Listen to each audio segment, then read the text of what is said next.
Commencer. Donc je suis ravie de conclure cette journée d'audition en accueillant Madame Sarah Forestier. Merci à vous vraiment de venir dans cette commission d'enquête. Donc vous êtes actrice, réalisatrice, connue, reconnue. Vous venez de témoigner aujourd'hui devant notre commission des violences et de l'omerta qui ont existé et existent vraisemblablement encore aujourd'hui dans le cinéma français. Et j'ai vraiment... au nom de la commission, au nom des députés présents, merci de cette démarche. Comme vous le savez, notre commission d'enquête cherche à faire la lumière sur les violences commises contre les mineurs, mais aussi contre les majeurs dans le secteur du cinéma, de l'audiovisuel, du spectacle vivant notamment. Des témoignages comme le vôtre sont donc extrêmement précieux pour éclairer les travaux de notre commission et nous amener à formuler des propositions fortes et adaptées au monde du cinéma qui permettent véritablement de changer les choses. Je rappelle que cette audition est ouverte à la presse et qu'elle est retransmise en direct sur le site de l'Assemblée nationale. Avant de vous laisser la parole et d'entamer nos échanges pendant environ 1 heure, je vous rappelle que l'article 6 de l'ordonnance du 17 novembre 1958 relative au fonctionnement des assemblées parlementaires impose aux personnes entendues par une commission d'enquête de prêter serment, de dire la vérité, toute la vérité, rien que la vérité. Je vous invite donc à lever la main droite et à dire micro ouvert, je le jure. Eh bien, je le jure. Merci madame et nous vous laissons prendre la parole pour un propos liminaire. Ensuite, nous vous poserons des questions. C'est moi qui vous remercie. Je vous remercie en fait de me laisser l'opportunité de m'exprimer sur ce sujet et surtout dans ce cadre. Donc j'ai choisi ce lieu, ce cadre-là, pour investir ma parole parce que je ne me résous pas à ce que les institutions de l'État ne prennent pas à bras-le-corps ce sujet et que ainsi les choses se déplacent dans d'autres sphères, comme les sphères médiatiques. Puisqu'il s'agit de violence dans le milieu du cinéma, je voudrais déjà dans un premier temps essayer de vous exposer les mécanismes que j'ai vus à travers mon expérience qui permettent en fait à ces violences d'exister, de prendre place, qui permettent aussi de se déployer et qui permet également ensuite de se perpétuer en faisant taire les victimes. Et ensuite, dans un deuxième temps, du coup, quand on échangera ensemble, ça serait plutôt d'essayer de proposer des pistes de solutions pour restreindre, circoncire, faire en sorte qu'il y ait de moins de violence, tout simplement. Donc je vais vous donner, en fait, donner mon parcours. Je vais vous partager une trajectoire, comme ça, de vie d'actrice, parce que je pense que c'est qu'en embrassant une trajectoire dans un temps long qu'on peut comprendre comment ces violences, en fait, sont même intégrées, répétées, et comment collectivement, en fait, on les laisse prendre place, on les normalise. Je commence. Donc j'ai commencé jeune le cinéma à 13 ans, en faisant des castings. Et je dois dire, j'ai commencé ma carrière en disant non.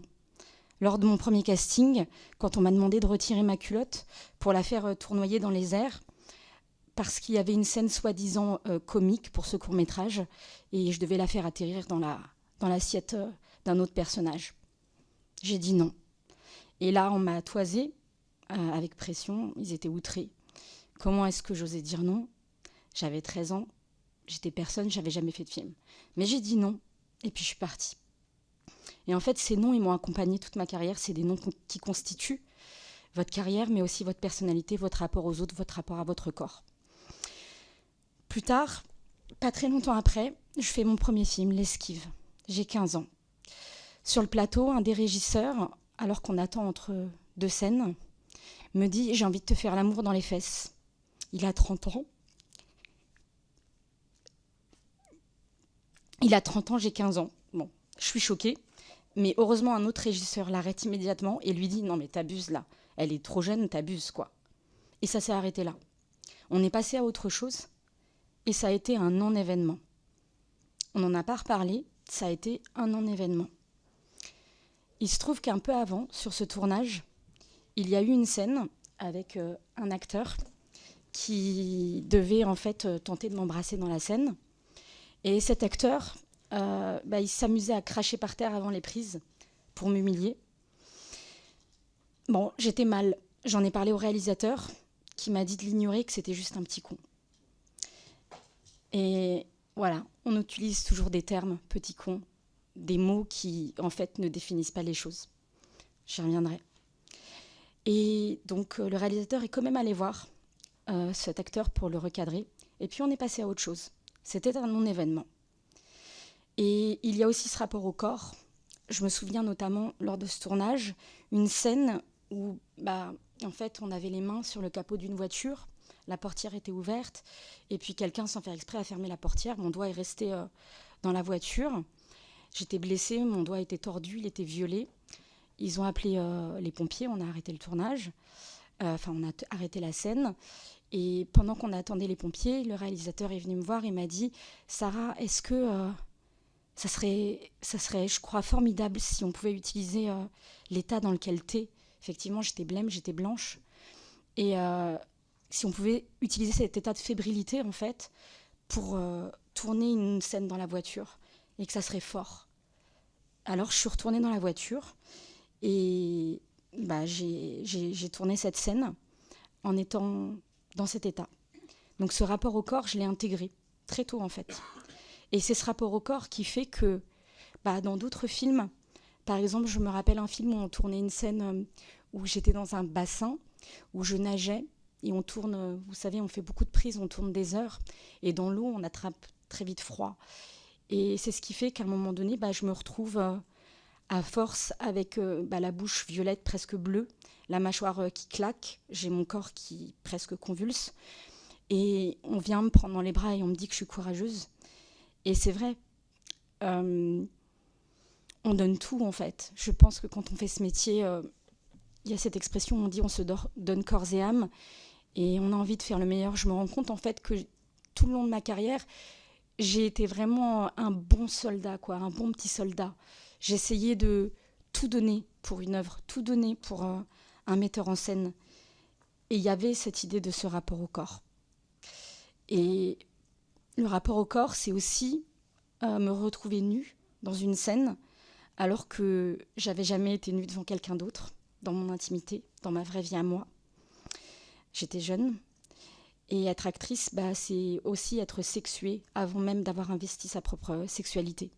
C'est aussi mentir, faire comme si on connaissait le sexe, pour pas trop se foutre la honte dans une scène d'amour qu'on doit jouer, alors que j'étais encore vierge. Ça donne même des situations assez cocasses. Mais durant ces années, donc, j'ai intégré des choses. Mais en parallèle de ça, j'étais toujours accompagnée de mes noms. Voilà, mes noms qui me protégeaient.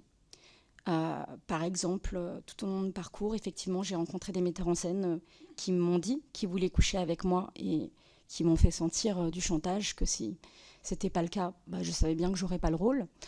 Et j'ai dit non. J'ai dit non et puis j'ai pas fait ces films-là. Donc ces noms m'ont protégée. Et puis un jour, il y a eu le nom de trop, le nom qu'on m'a pas laissé passer, le nom que j'ai exprimé et qu'on m'a fait payer. J'étais en préparation d'un tournage. On faisait des essais caméra. Et puis j'avais très très mal au ventre. Mal au point de m'allonger sur un canapé. Personne n'a fait attention à moi. Et puis le soir même, en fait, en rentrant, j'ai été aux urgences. J'avais vraiment trop mal. Et là, la médecin qui m'a auscultée m'explique que en fait, je fais une hémorragie interne. J'ai 1,5 litre de sang répandu dans le ventre. Parce qu'en fait, je venais de faire une grossesse extra-utérine et que j'avais une trompe qui avait explosé. Donc, j'ai été immédiatement opérée. Et suite à ça, j'ai eu une péritonite. Donc, c'est une infection assez grave. On peut mourir. Donc, j'ai été hospitalisée et ils m'ont mis sous intraveineuse d'antibiotiques. Au bout de 2 jours, je suis toujours à l'hôpital. J'appelle la réalisatrice pour la prévenir. Et là, elle m'engueule. Elle me dit que j'aurais dû l'appeler plus tôt. Bon. Il va y avoir le début de tournage. Le début de tournage est décalé d'une dizaine de jours. Et puis, avant de tourner, on me dit que l'acteur avec qui je vais tourner, il est un peu énervé, quoi. Ça le fait chier, je cite, qu'on ait décalé le tournage, parce que ça ne l'arrange pas pour son tournage d'après, parce qu'il était serré dans les plannings. Aucune compassion pour moi, aucun mot de soutien concernant mon hospitalisation, rien. On commence le tournage, le premier jour, deuxième jour, troisième jour, et j'étais dans une ambiance, en fait, toujours cette idée d'être un bon soldat, de vouloir bien faire les choses. En plus, je connaissais les producteurs, donc je voulais vraiment pas les lâcher, quoi. Et puis, il y a donc premier jour, deuxième jour, troisième jour, et je suis dans cette voiture avec cet acteur le soir, quand on rentre ensemble. Il est au téléphone avec sa compagne, il raccroche et il dit « Putain, elle fait chier, elle veut garder le gosse. Et moi, en fait, j'ai déjà 2 enfants avec 2 femmes différentes, fait chier, quoi. » Donc moi, je suis dans cette voiture avec cet homme qui parle comme ça. Et je me sens mal, en fait. Je me dis que... Enfin, je sens qu'avec lui, une femme, elle ne doit pas la ramener, quoi. Et que je dois me faire petite. Et je le sens, ça. Je le sais. Et puis au bout du 3e jour de tournage, pour une broutille, une histoire d'accessoires qui était sur le plateau, on ne se comprend pas sur quelque chose et ça l'énerve, il me parle mal. Et là encore, je me sens mal parce que je me dis, ça ne va pas être possible de faire tout un tournage comme ça, je vais me sentir rétrécie de l'intérieur. Il va falloir encore que je m'écrase, c'est pas possible, quoi. Donc je décide d'aller le voir dans les loges, après, au calme, je prends sur moi. Et je vais le voir et je lui dis voilà, et on va faire 2 mois de tournage ensemble, ça serait bien que ça se passe bien, quoi. Et je me sens pas très bien. Et en fait, il est pas d'humeur de parler. Ça l'énerve, il veut pas qu'on parle. Et il se met à s'énerver et il me dit bon allez vas-y, casse-toi, pousse-toi ou je vais te gifler. Je suis choquée, je le regarde. Et là, encore une fois, j'ai mon nom qui m'accompagne. Je lui dis non, tu ne me menaces pas. Et puis tu me fais pas peur. Et ça l'énerve. Il aime pas. Et il monte dans les tours et il me gifle. Et donc je me prends cette gifle. Je hurle. Et je demande immédiatement à ce qu'on m'emmène à l'hôpital. Pardon, je vais continuer. Et donc en fait, je demande à ce qu'on m'amène à l'hôpital. Et je sens que l'équipe panique, quoi. Ils savent pas gérer ce genre de situation. Et donc, quand on est sur les tournages, très souvent, c'est ce que je vous expliquais, c'est que, en fait, mes affaires à moi étaient restées dans ma chambre d'hôtel, ma carte bleue. Mais voilà, j'avais pas de quoi me payer un taxi, donc j'étais dépendante. Donc je me retrouve dans cette situation où je leur dis, je veux aller immédiatement au commissariat. Et je vois qu'ils paniquent, et en fait, on essaye de m'empêcher d'aller au commissariat. Alors j'insiste, je leur dis, mais vous êtes malade ? Je dis, vous m'emmenez au commissariat ? Ils finissent par m'emmener au commissariat. Et là, au commissariat, je me présente. Et puis, on me dit qu'on va prendre ma plainte. J'attends dans le hall. Et là, dans le hall, j'ai la réalisatrice qui vient et qui me fait du chantage. C'est-à-dire qu'elle me fait culpabiliser. Elle me dit que si je porte plainte, en fait, je vais détruire son film. Elle essaie de me dire que c'est pas si grave, qu'en fait, il m'a juste à peine effleuré le visage. Elle a aucun mot de compassion. Je vois que, encore une fois, il faudrait que ce soit un non-événement. Et j'accepte pas. Je suis choquée parce qu'elle me dit, je suis sans voix, et je lui dis, écoute, tu pars d'ici, en fait, t'as rien à faire au commissariat là, à faire ce que t'es en train de faire. Et puis je vois à travers la baie vitrée qu'une partie de la production a ramené l'acteur devant moi pour qu'il vienne en fait devant le commissariat pour s'excuser. Et en fait, on me demande de l'excuser, mais on me demande de l'excuser pour mettre la poussière sous le tapis en fait, qu'on passe à autre chose.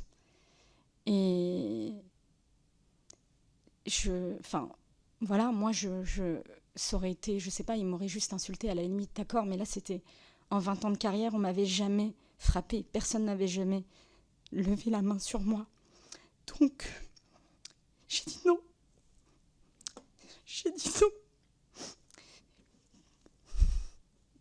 J'ai dit non, il peut repartir. Je suis allée dans le bureau avec le policier et j'ai dit, vous pouvez repartir. Je vois qu'à ce moment-là, il n'y a qu'une seule chose qui prend toute la place, c'est la peur pour eux. La peur de quoi ? La peur de l'argent. Parce qu'en fait, ils savent pas gérer ces situations, parce qu'ils ont peur par rapport à l'argent, par rapport aux assurances. Qu'est-ce qu'on fait à ce moment-là? Et pourquoi est-ce qu'ils n'ont pas licencié l'agresseur? Parce qu'en fait, ça coûterait beaucoup d'argent. C'est-à-dire qu'il faudrait retourner les 3 jours de tournage que je viens de faire avec lui. Et donc, en fait, tout de suite, ce qu'on fait, c'est qu'on met la poussière sous le tapis et la victime doit encaisser.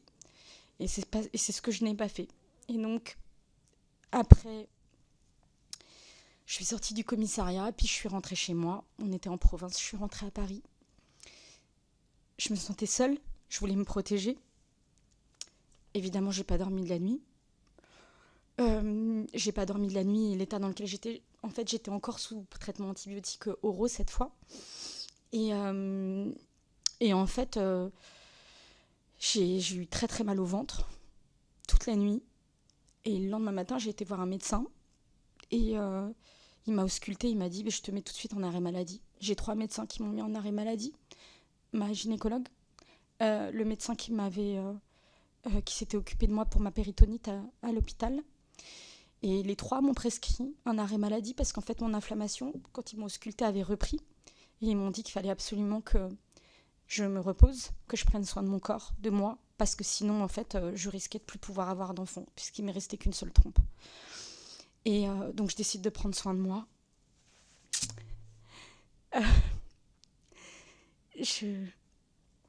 La production, pendant ce temps, me met la pression pour que je revienne sur le plateau à 14h, je crois.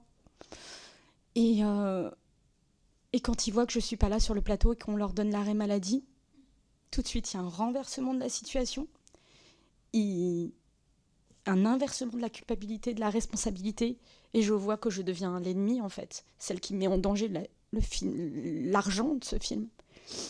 Et à partir de ce moment-là, moi, donc, les jours qui suivent, je prends soin de moi, je me soigne. J'essaie de me remettre psychologiquement aussi de tout ça. Et puis, il se trouve que mon avocat parle avec la production parce que j'ai quand même tourné 3 jours et qu'il voulait pas me payer, en fait, pour les 3 jours que j'avais fait. Donc, mon avocat parle avec eux et puis leur dit écoutez, en plus, dans le contexte dans lequel c'était juste après l'affaire Weinstein. Adèle Haenel n'avait pas encore pris la parole. Et le contexte faisait que si ça s'ébruitait, c'était mauvais pour la production. Ça n'a pas manqué. 2 jours après cette discussion, il y a un article qui est paru dans la presse People qui était un renversement total des responsabilités de la situation. C'est-à-dire qu'ils m'ont accusé, moi, de l'avoir giflé. Et en fait, c'est imparable. Parce que derrière... Donc je tiens à dire que c'était dans un magazine People. Et qu'ils ont fait un témoignage anonyme.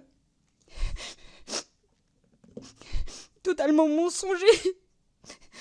Et que... je pensais pas qu'on puisse... J'étais sans doute niaise, naïve, mais je pensais pas qu'on pouvait renverser la situation, mais en même temps, c'est implacable. Comment je pouvais, après ça, prendre la parole? Puisqu'il m'avait accusé d'avoir, moi, donné la gifle. Comment, moi, j'aurais pu dire que je l'avais reçue, cette gifle? Parce que je l'ai reçue, cette gifle. Du coup, ils ont bien réussi à me faire taire, entre guillemets. Derrière ça,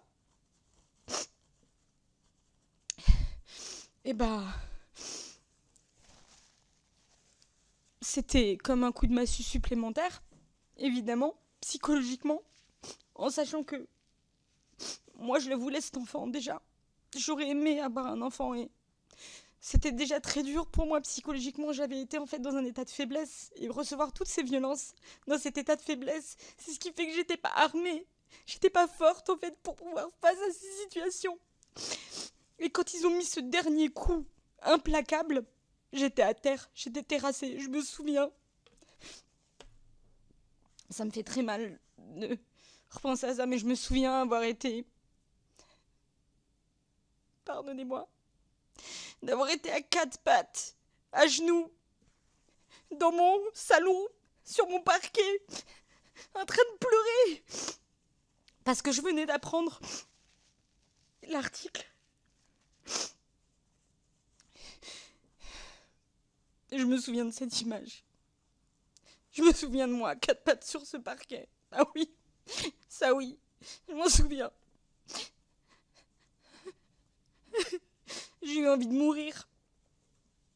Pourtant, je suis quelqu'un qui a du caractère, hein, franchement. J'ai toujours été hyper joyeuse et tout. Mais là, j'ai vraiment eu envie de mourir. C'était trop à supporter pour mon corps, pour mon psychique, c'était trop. Et après, c'est simple. J'étais prévue, quelques mois après, je devais tourner dans une série. Et là, j'apprends que, puisqu'il y a eu cet article de presse qui me faisait cette réputation, j'étais virée, quoi, j'allais pas faire cette série. Et du coup, en fait, je gagnais plus d'argent pendant un bon moment. J'ai eu 2 projets comme ça qui ont été annulés. Je pouvais plus payer mon loyer, je me suis endettée.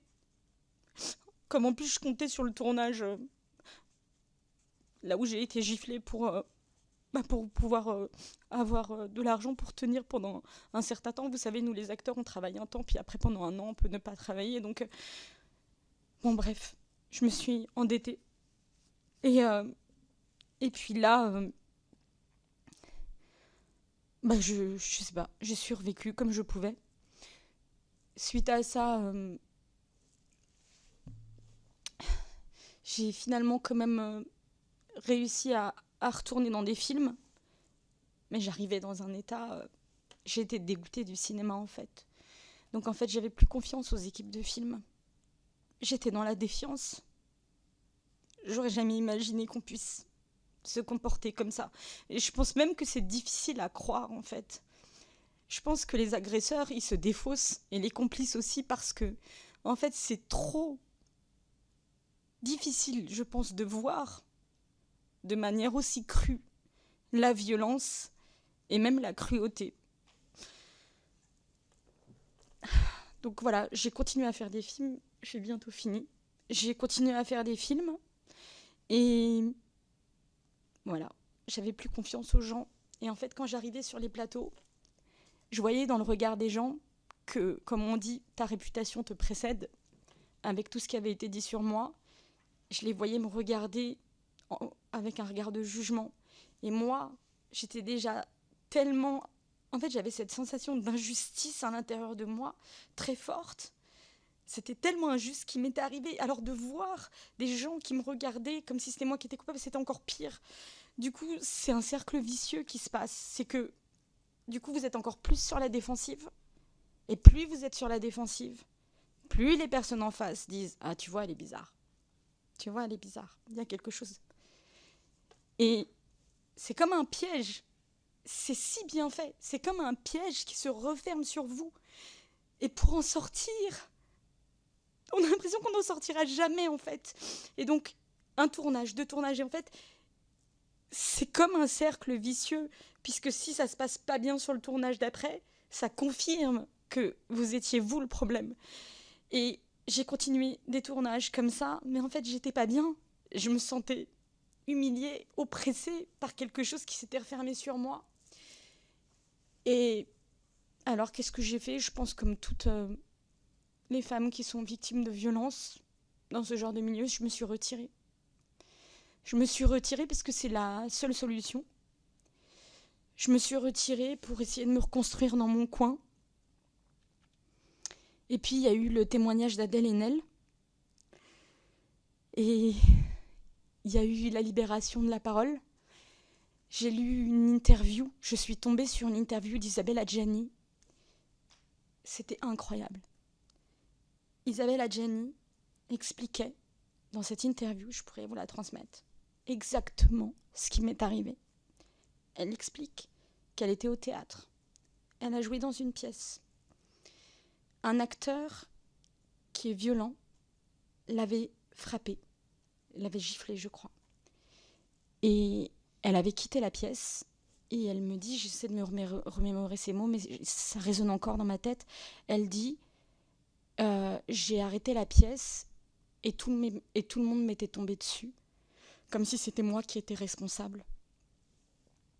Et il me semble même que l'acteur avait menti lui aussi en disant que c'était elle qui avait été violente.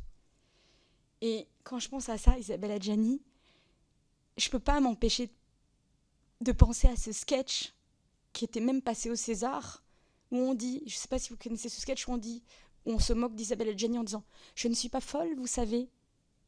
Et on rigole d'elle. Et il y a cette réputation comme quoi elle est folle. Et en fait, les femmes qui sont abîmées de cette manière-là, derrière, c'est presque l'œil luisant qu'on les enferme dans cet adjectif de folle. Et quand j'ai lu le témoignage d'Isabelle Adjani, je me suis dit, mais en fait, ça m'a libérée d'une certaine manière, avec Adèle et Nel, ce qu'elle avait dit. Et tout d'un coup, Isabelle Adjani, je me suis dit, mais en fait, c'est des mécanismes qui sont implacables, qui sont répétés. Et je pense qu'avec la libération de la parole, on s'est collectivement déniaisé. Et à partir de ce moment-là, voilà, j'ai un peu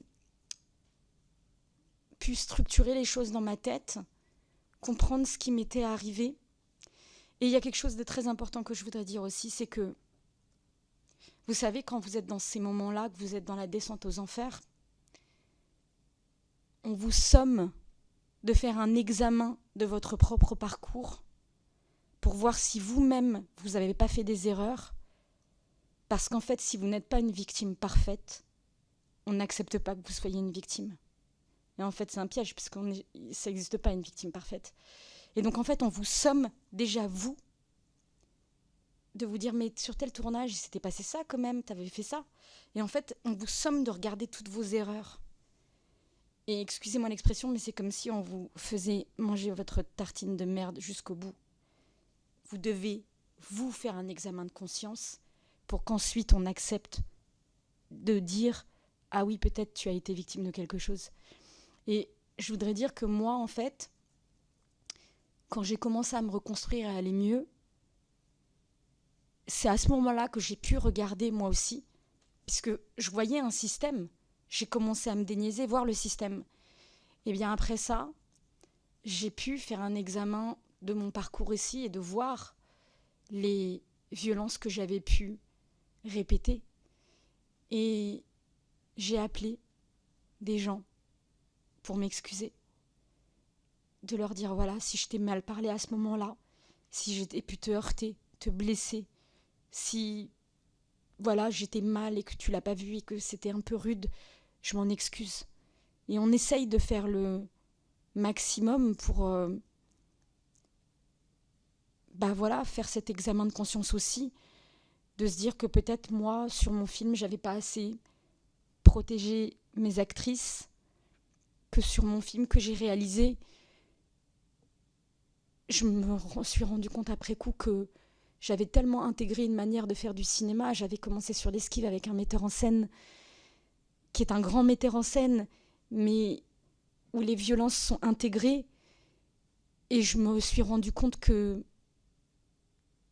j'avais tellement intégré cette manière de faire du cinéma que j'avais moi-même une défiance vis-à-vis des équipes techniques et j'avais intégré tout ce rapport au corps et qu'on devait avancer et faire du cinéma comme ça.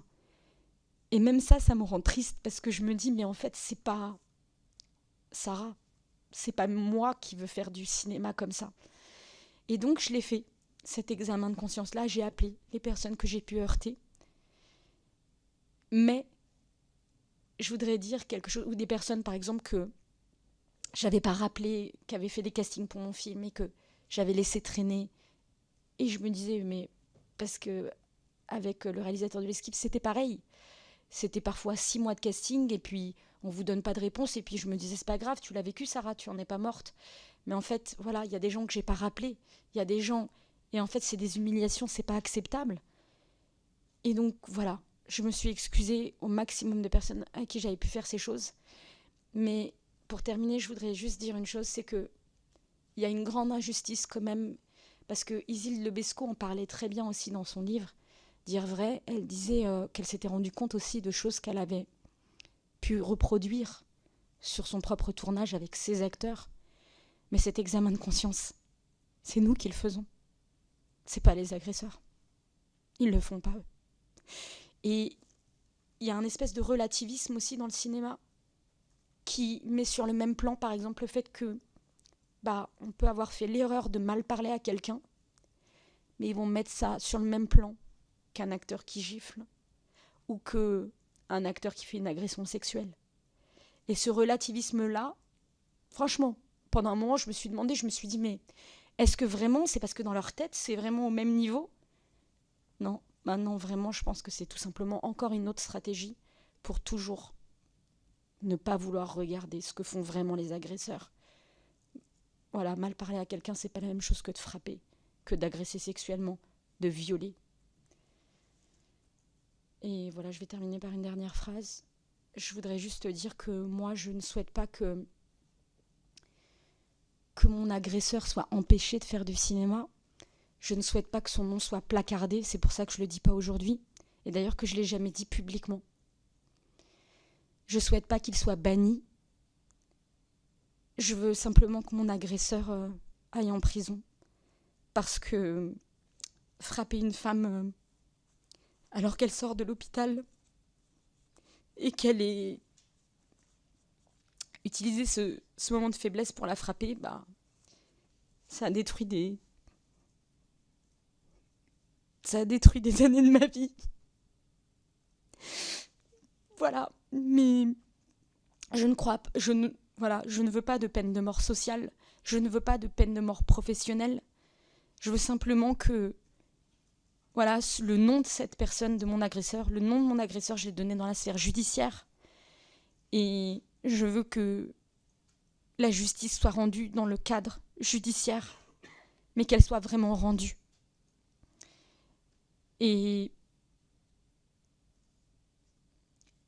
de toute façon, quand une personne, un agresseur, est jugé et qu'il va en prison, il est mis d'une certaine manière hors d'état de nuire le temps qu'il y est. C'est là que ça devrait se passer et c'est là que les choses devraient être réglées. Mais comme elles ne le sont pas, comme la justice est défaillante,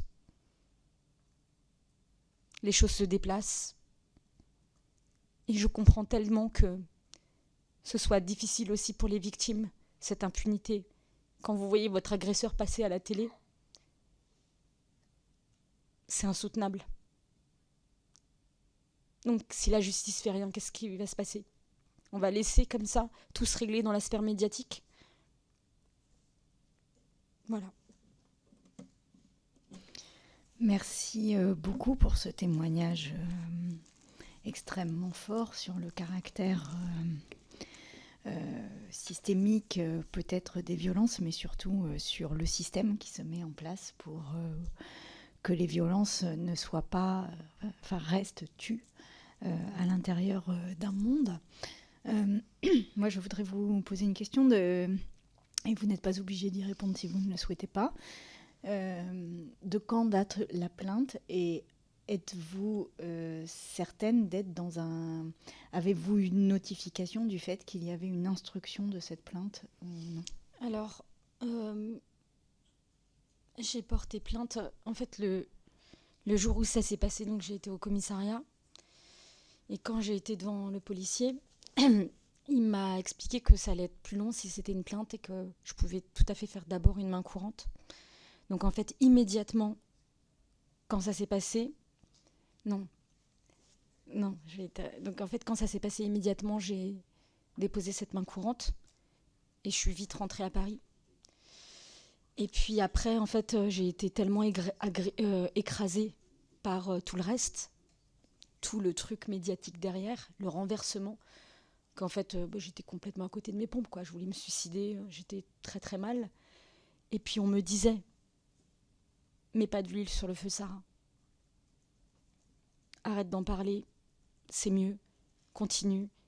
Et j'étais tellement faible que j'ai écouté ce très mauvais conseil. de ne pas mettre de l'huile sur le feu. Et c'est ce qu'on dit. Et on m'a même dit, pour tout vous dire, quand j'étais en partance, quand j'étais en sortant du commissariat, j'étais au téléphone et on m'a dit « Sarah, ne pars pas du tournage, ça va se retourner contre toi ». Et donc en fait, c'est systématiquement « ne parle pas, reste, encaisse » en fait. C'est ça qu'on dit aux filles. Bon bref, du coup, j'ai pas porté plainte sur le moment. J'ai pas porté plainte parce qu'en fait, les années d'après, j'étais endettée. Parce qu'il faut parler de ça aussi. L'argent. Et mon corps m'a lâché. J'avais des saignements. Je vous le dis franchement. Je m'urinais dessus, quoi. J'étais dans un état déplorable, proche de la mort, quoi. Et puis... donc en fait, vous n'êtes pas du tout en état de porter plainte, quoi. Puis vous croyez que c'est pas du tout la voie. Et puis finalement, juste avant que la prescription des faits, c'était vital. Je suis partie vivre à la campagne, en fait, et je ne pouvais pas laisser passer. Donc, un jour avant que ce soit prescrit, c'était dans mon corps, quoi. J'ai pris ma voiture, j'ai été au commissariat, j'ai tout raconté au policier qui m'a vraiment écoutée. Et je le remercie infiniment. Et qui a pris ma plainte. Et puis après, ça a été dans les limbes. Et mon avocat a demandé encore où est-ce que ça en était, mais j'ai pas de suite pour l'instant. Merci. Alors, dans cette commission d'enquête, nous ne pouvons pas traiter de faits judiciaires en cours. Donc, c'est la raison pour laquelle je vous posais cette question. Néanmoins, je pense que votre témoignage ouvre un champ extrêmement important d'investigation pour notre commission d'enquête, qui est quels mécanismes se mettent en place pour faire taire les femmes ou pour faire taire les violences. Et dans ce que vous dites, en fait, il y a la responsabilité de celui qui a commis cet acte. Il y a aussi toute la responsabilité de la chaîne, de l'ensemble du système, de vos employeurs, du cinéma. Est-ce que vous pourriez nous dire un peu comment vous voyez des pistes d'amélioration et comment nous, en tant que législateurs, puisque nous ne pouvons pas nous substituer à la justice, mais nous avons un rôle qui est de faire évoluer la loi pour protéger les personnes, est-ce que vous pourriez nous dire ce qui, dans le cas de votre expérience, vous aurait protégé davantage et aurait permis d'avoir un traitement différent de votre affaire? Oui. Monsieur Balanan, qui est rapporteur de la commission d'enquête.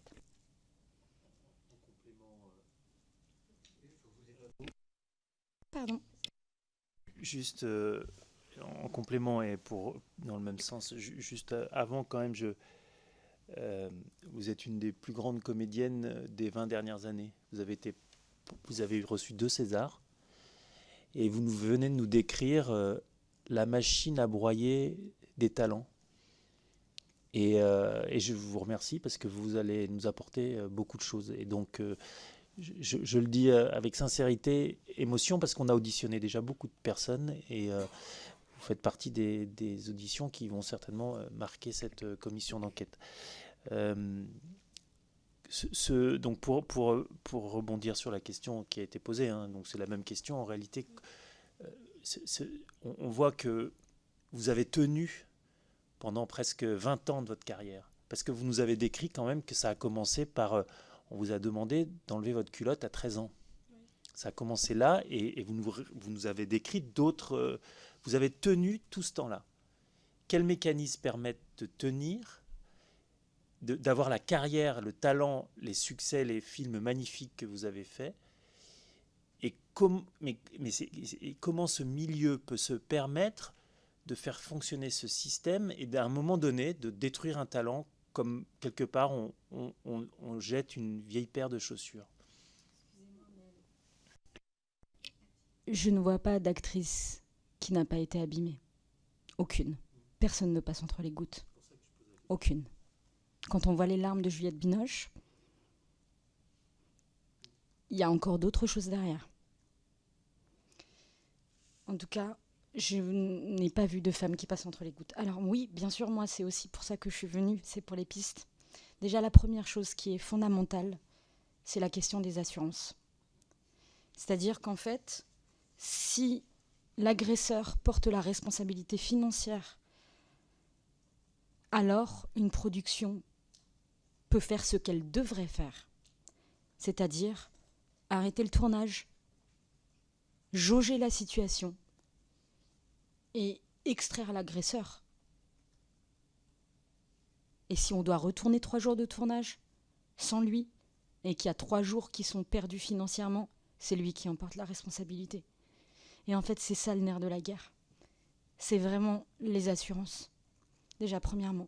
Ensuite, il y a une autre piste que je voulais avancer, c'est que dans les castings, je pense qu'il devrait y avoir systématiquement, selon la loi, une obligation de lire un court texte, surtout aux jeunes qui viennent,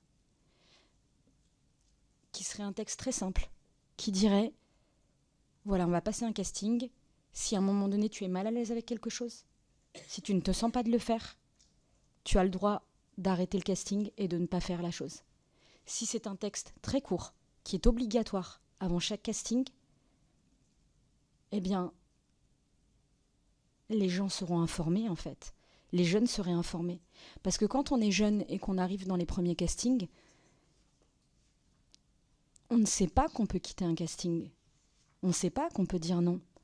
Moi, j'ai dit non parce que j'avais la chance, je crois, d'être dans une famille aussi où il n'y avait pas de choses malaisantes. Mais imaginez une personne qui vient d'une famille incestueuse. Une famille déjà, un enfant qui est dans un cadre où les limites ne sont pas posées.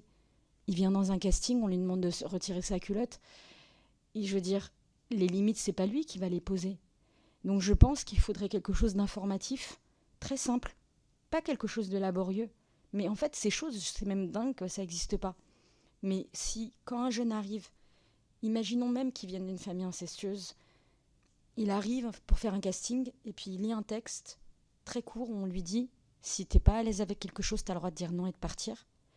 Déjà, il le sait en fait. Donc ça, c'est très important. Parce qu'il y a beaucoup de gens qui arrivent et qui se disent « C'est de l'art, les limites sont floues, je sais pas si c'est ce que j'ai le droit de faire ou pas. Et est-ce que je vais être grillée si je pars de ce casting ?»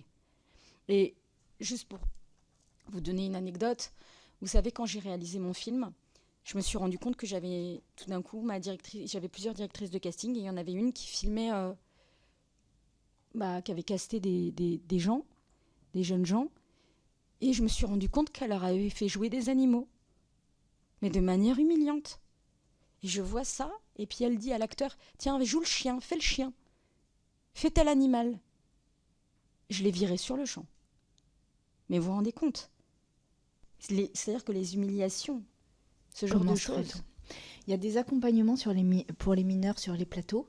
On pourrait imaginer qu'ils arrivent dès les castings, de sorte que ça soit quand même plus qu'un texte, mais que ce soit un adulte qui puisse faire dire le droit et dire la limite, qui ne soit pas la personne directement sélectionne. Alors il y avait monsieur Amir Chahi et ensuite madame Thiebaud-Martinez.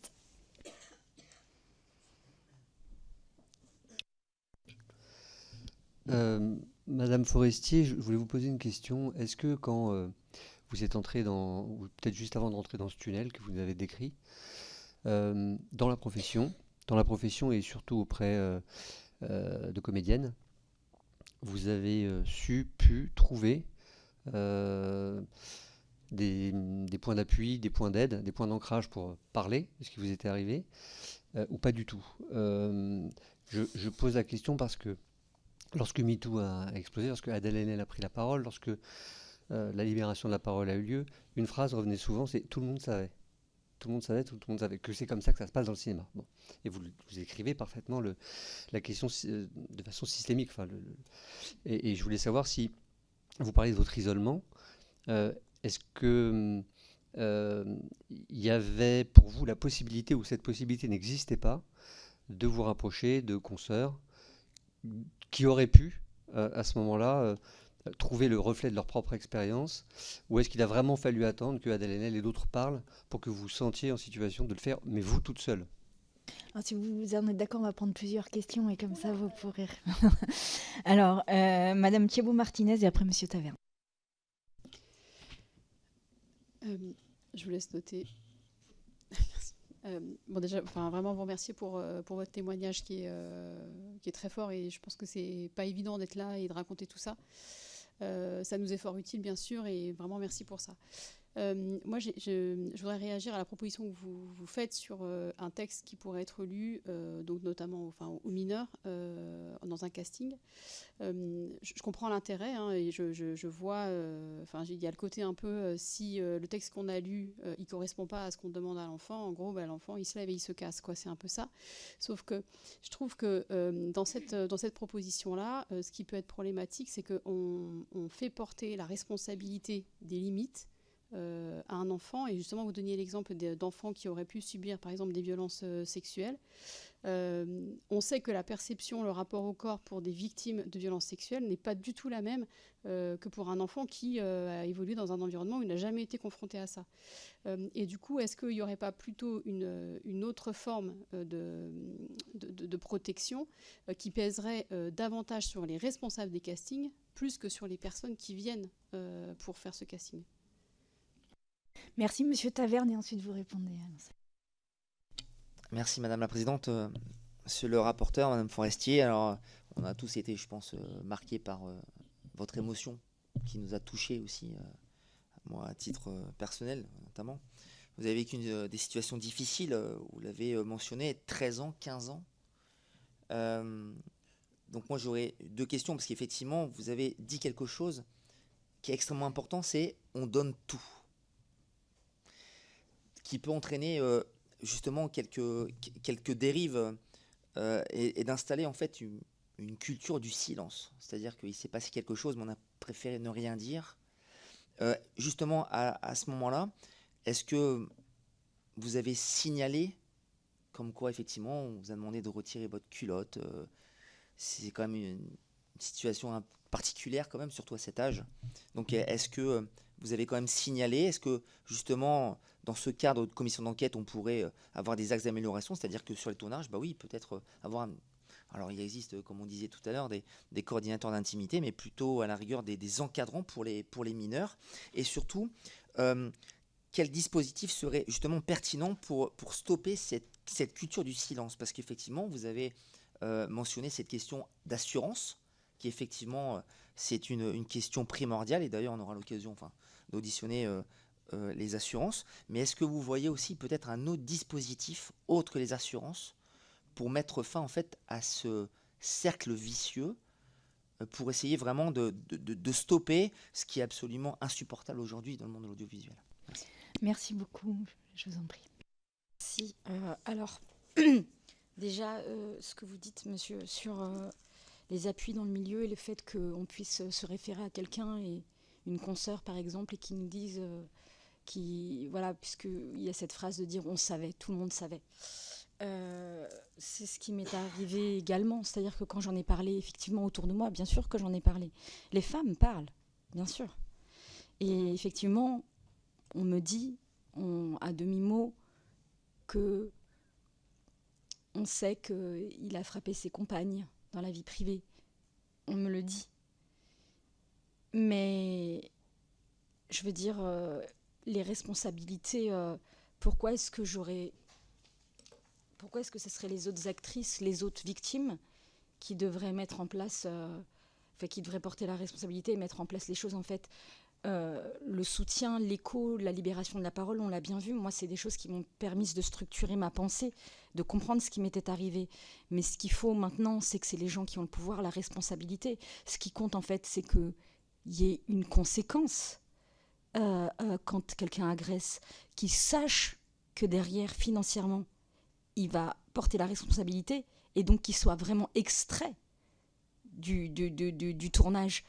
Excusez-moi, je veux parler par exemple, je ne sais pas si je peux parler même de Depardieu ou je ne sais quoi, les accusations qui sont portées contre lui ou sur un tournage. Pourquoi est-ce qu'on le sort pas du film? Parce que ça coûterait beaucoup trop cher. Et donc en fait, tant que cette problématique de responsabilité n'est pas endossée par les bonnes personnes, et vous pouvez retourner la situation comme vous voulez, mais au final, si l'agresseur reste, qu'est-ce qu'elle fait la victime? Elle reste à côté de son agresseur? Elle baisse la tête? Qu'est-ce qui se passe en fait? Donc en fait, c'est simple, on ne pourra pas contourner cette problématique des assurances, elle est centrale. Centrale. Et comme toujours, quand il y a des cercles vicieux comme ça, c'est la fin de la chaîne, de l'action, qui détermine aussi le début. C'est-à-dire, est-ce que ça va se reproduire? Si un agresseur est sanctionné, après, des gens ne vont pas recommencer. Donc en fait, il faut arrêter de tergiverser. C'est ça le sujet.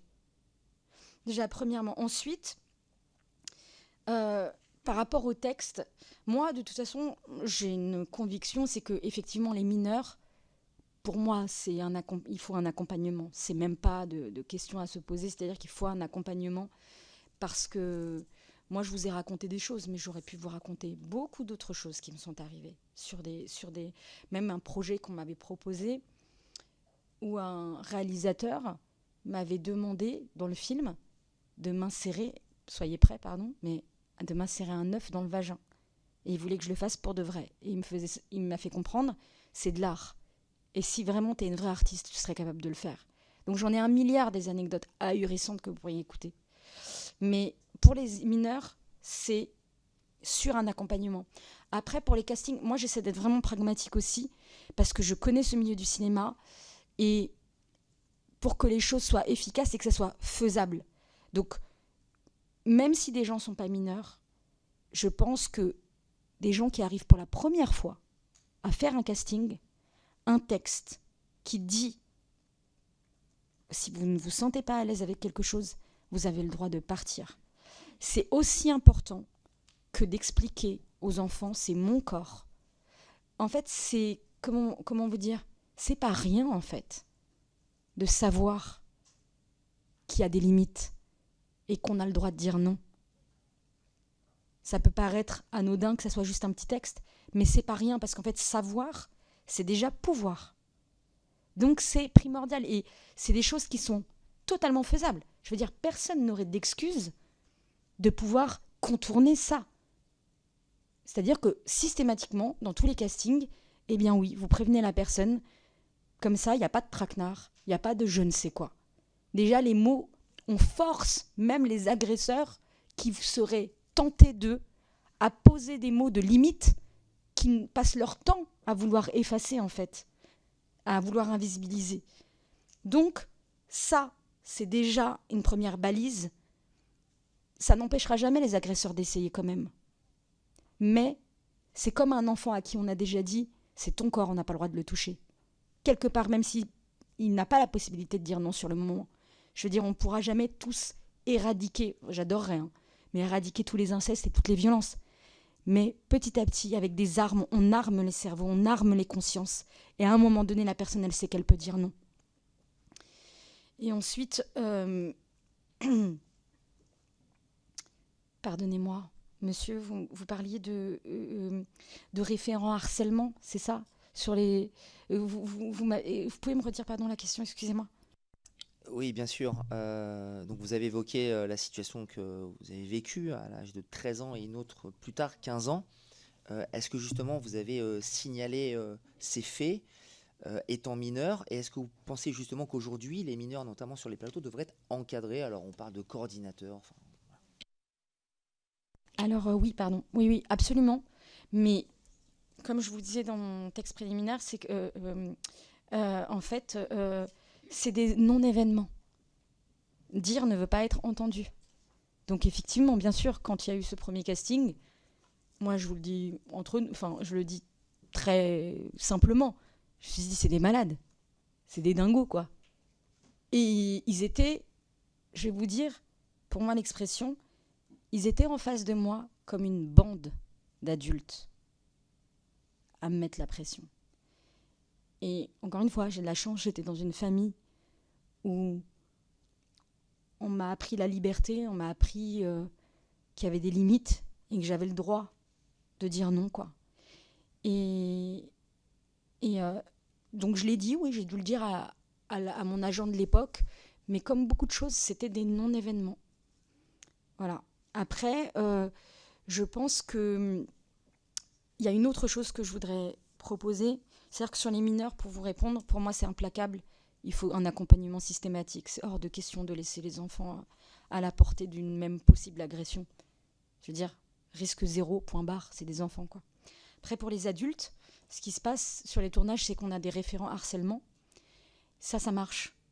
Moi, je l'ai vu, et merci, ça me laisse l'occasion de le dire, puisque moi, je me suis retirée du cinéma, et je suis revenue, en fait, très récemment, parce que je suis tombée sur une équipe en or, et que je suis tombée sur, comme par des femmes, qui m'ont comprise, qui m'ont protégée.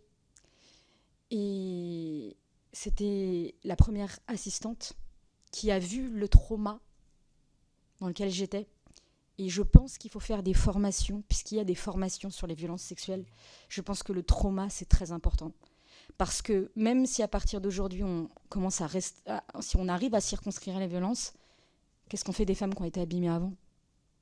Parce qu'en fait, la violence, c'est pas juste un mot, ça s'inscrit dans le corps. Donc il y a beaucoup de femmes qui sont abîmées, qui arrivent avec des traumas. Et donc je pense que c'est quelque chose qu'il faut aussi prendre en compte. Je crois, et je le crois pas juste comme ça, je veux et je crois que le cinéma peut se faire aujourd'hui pour réparer aussi, pour réconcilier avec le cinéma. Parce que c'est l'expérience que j'ai eue récemment. J'ai fait ce film avec cette première assistante qui était référent harceleur sur le tournage, qui a vu que j'étais traumatisée, qui ne m'a pas jugée, qui n'a pas été dans ce cercle vicieux de écouter les réputations sur moi. Elle a vu que j'étais traumatisée, elle s'est dit, tiens, elle est abîmée, cette fille. Elle m'a comprise, elle ne m'a pas jugée. Et petit à petit, j'ai pu, moi aussi, parce qu'on se recroqueville sur soi-même en général, hein, quand c'est comme ça. Là, j'ai commencé à lui dire, voilà, je ne dors pas la nuit. Je vous passe les détails, mais voilà, je suis vraiment pas bien. Et petit à petit, je me suis rouverte, en fait. Je lui ai fait confiance. Et au fur et à mesure du tournage, j'ai commencé à mieux dormir, pas faire de malaise. Et petit à petit, ça a été comme une expérience de cinéma comme elle devrait être, en fait. Avec une directrice de production, aussi une femme, qui a pris soin de moi et qui n'a rien laissé passer. S'il y avait quelqu'un qui avait une tentative d'humiliation ou ce genre de choses, elle ne laissait passer aucune violence sur le plateau. Et ça, c'est extraordinaire. Et donc, je pense que le référent harceleur, c'est une chose hyper importante et que c'est fondamental que ça existe. Mais il y a une autre chose que je voudrais dire qui est très, très importante. Les agresseurs. Quand il y a une accusation sur une personne, derrière, qu'est-ce qu'on fait ? Cet homme, il est en attendant qu'il soit jugé, puisque la justice est lente. Qu'est-ce qui se passe ? Il est banni des tournages, il ne tourne plus. Mais moi, je suis aussi attachée à la présomption d'innocence. Donc cet homme-là, qui est accusé, en attendant, puisque la justice est lente, et pardon de le répéter, mais je ne m'y fais pas en fait. Parce qu'en fait, la défaillance de la justice a tellement de répercussions sur tout le reste, puisque ce temps est tellement long. Les gens restent entre deux. Donc il y a par exemple un homme, prenons un exemple, un homme est accusé de violence, et il devait faire des tournages, il est évincé des tournages.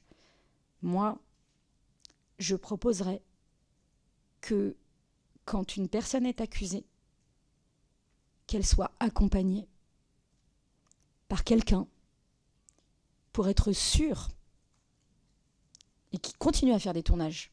Parce que tant qu'il n'a pas été jugé, il y a la présomption d'innocence qui est là. Mais par contre, on ne peut pas prendre le risque qu'il puisse agresser quelqu'un d'autre, ou bien les gens n'ont pas forcément envie de prendre le risque d'être à côté de travailler avec une personne qui peut potentiellement les agresser. Et donc, moi, je pense qu'une personne qui a été accusée, il devrait y avoir quelqu'un qui accompagne. Et je vais vous donner un exemple très personnel. Et moi, je le dis aussi pourquoi. Parce que on n'aura jamais de situation idéale et il faut être très pragmatique.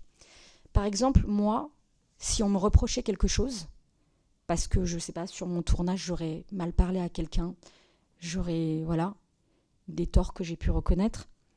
Si après ça, on m'avait dit « Ok, il y a des choses pas cool qui ont été faites et voilà, il y a des gens qui t'accusent de choses, alors sur ton prochain tournage, tu vas être accompagné de quelqu'un qui sera avec toi. » Bah voilà, il sera avec toi tout le temps.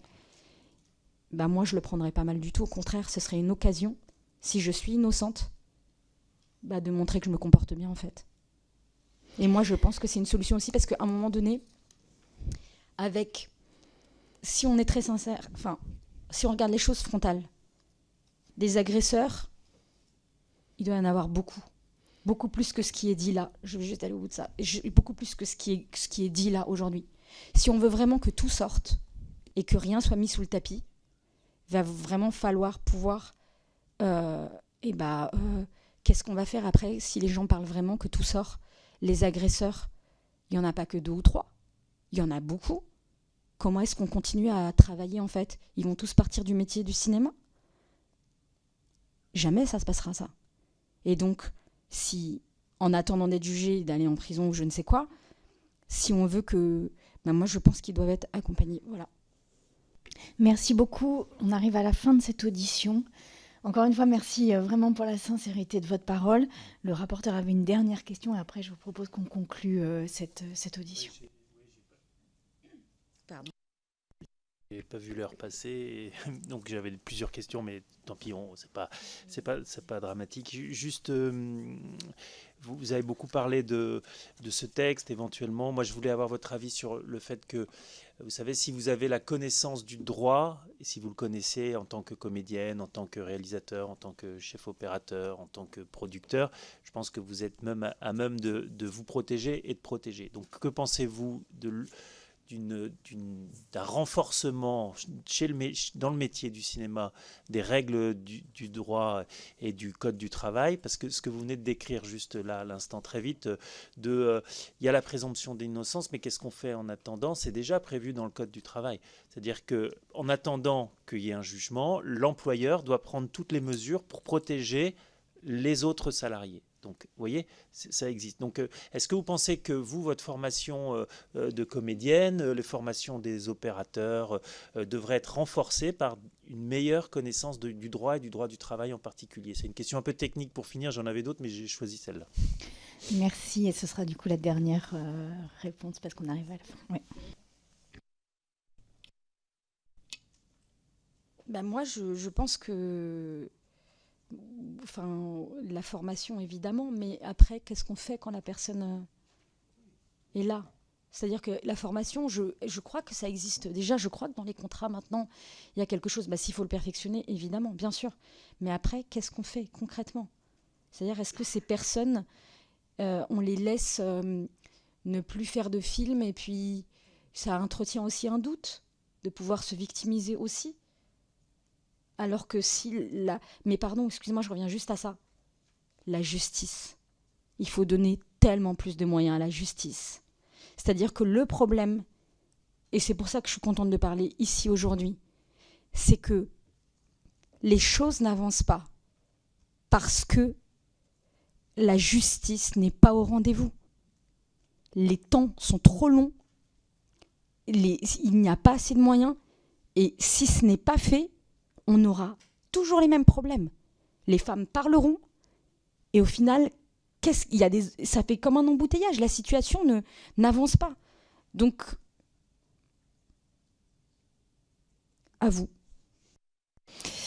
Merci. Je rappelle quand même qu'avant la justice, il faut déjà que les femmes acceptent d'aller jusqu'à la plainte et se sentent le courage d'y aller, ce qui n'est pas simple. Et votre témoignage le montre absolument. Donc la justice ne peut pas être la seule réponse, évidemment, et on en a esquissé d'autres, y compris vous-même, venez d'en esquisser d'autres. Merci vraiment du fond du cœur pour la force de votre témoignage qui fera, je n'en doute pas, avancer les choses. Et je souhaite à mes collègues une excellente soirée. Merci à vous d'avoir été là.